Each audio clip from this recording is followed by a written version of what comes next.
Hi guys, in this video we are going to learn how to translate a shape. So at the top of the page here I've got an example of a triangle with a translation arrow. So this translation arrow tells us the direction and the distance that the shape is going to move. Okay, so it's going to go in this direction and for this specific distance. So our example here says translate the following shape. I've got my triangle here, triangle DEF, and I've got my translation arrow. The first thing that I'm going to do, step one, is to draw an axis that's perpendicular to the translation arrow. So that word perpendicular, remember, it means at 90 degrees. So I'm going to take my protractor. I'm going to line up my crosshairs here with the end of my arrow, so the tip of my arrow. And I'm going to draw a little tick at 90 degrees. I'm using my ruler. And I'm going to draw a line.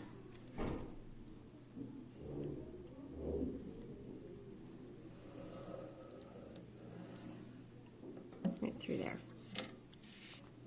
Okay, so I've got my axis now that's perpendicular to the translation arrow, so it makes a 90-degree angle with the translation arrow. The next step, step two, is to move each vertex, so each vertex in my shape, in the direction of the arrow for the correct distance. Okay, so to be able to do that, I have to know the distance I'm moving. So I'm going to measure my translation arrow. It is 2.5 centimeters. So I'm going to be moving 2.5 centimeters. So the strategy that I use to do this is I take one of the lines on my ruler that's a little bit longer, so say for the number 3 right here, and I line that up right along my axis that I've drawn. That way I'm going to ensure that the side of my ruler is perpendicular to this axis. So I've lined that up. Once I do that, I'm going to draw some construction lines. So I'm going to draw just some nice light lines from each of the vertices on my shape.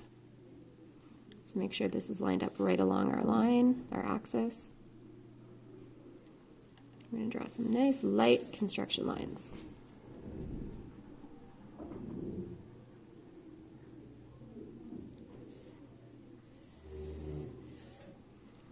Okay, so that's the direction that my vertices are going to move. Now I need to record the correct distance. So each vertice is moving 2.5 centimeters. I'm going to measure 2.5 centimeters along each of those construction lines that I've drawn.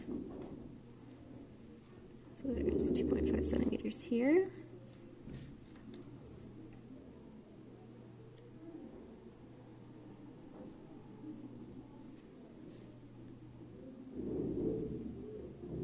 Centimeters for that one, and for point F.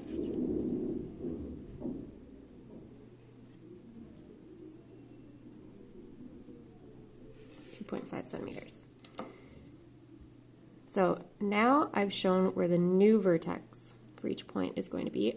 Step 3 is that I'm going to label and connect my points.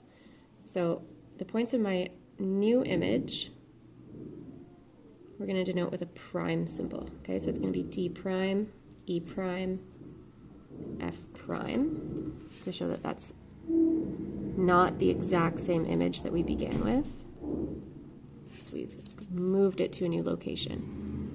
And then I'm going to connect my 3 points to form my translated triangle.